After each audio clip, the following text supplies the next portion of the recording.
Rajkot palace road Jain દેરાસર ચોરીનો ભેદ ઉકેલાયો છે. જૈન દેરાસરોનો ઓફિસ બોય નીકળ્યો ચોર તો 43.29 લાખની ચાંદી અને રોકડની ચોરી કરી હતી. 13 કિલો ચાંદી અને 8 લાખ રોકડ ચોરી. તન્નુ, આદિત્ય અને સંદીપ સહિત 3 લોકો ઝડપાયા છે. રાજસ્થાન, ઉત્તરાખંડ અને રાજકોટથી ઝડપાયા છે. 33.88 લાખનો મુદ્દામાલ પોલીસે કબજે કર્યો છે.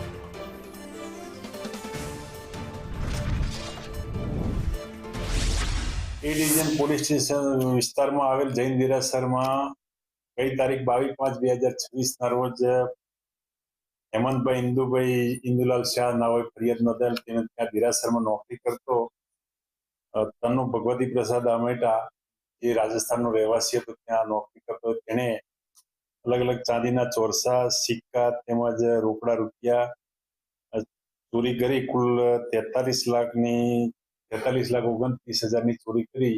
એમાં એક આરોપી ઉત્તરાખંડથી પકડી આદિત્ય ઉર્ફે આદિ ભીમરાવ, તેમજ એક સંદીપસિંહ રાજેન્દ્રસિંહ રાઠોડ, જે રાજકોટનો રહેવાસી છે. આ ત્રણને અટક કરી અને રૂપિયા 33,88,000નો મુદ્દામાલ રિકવર કરેલ છે.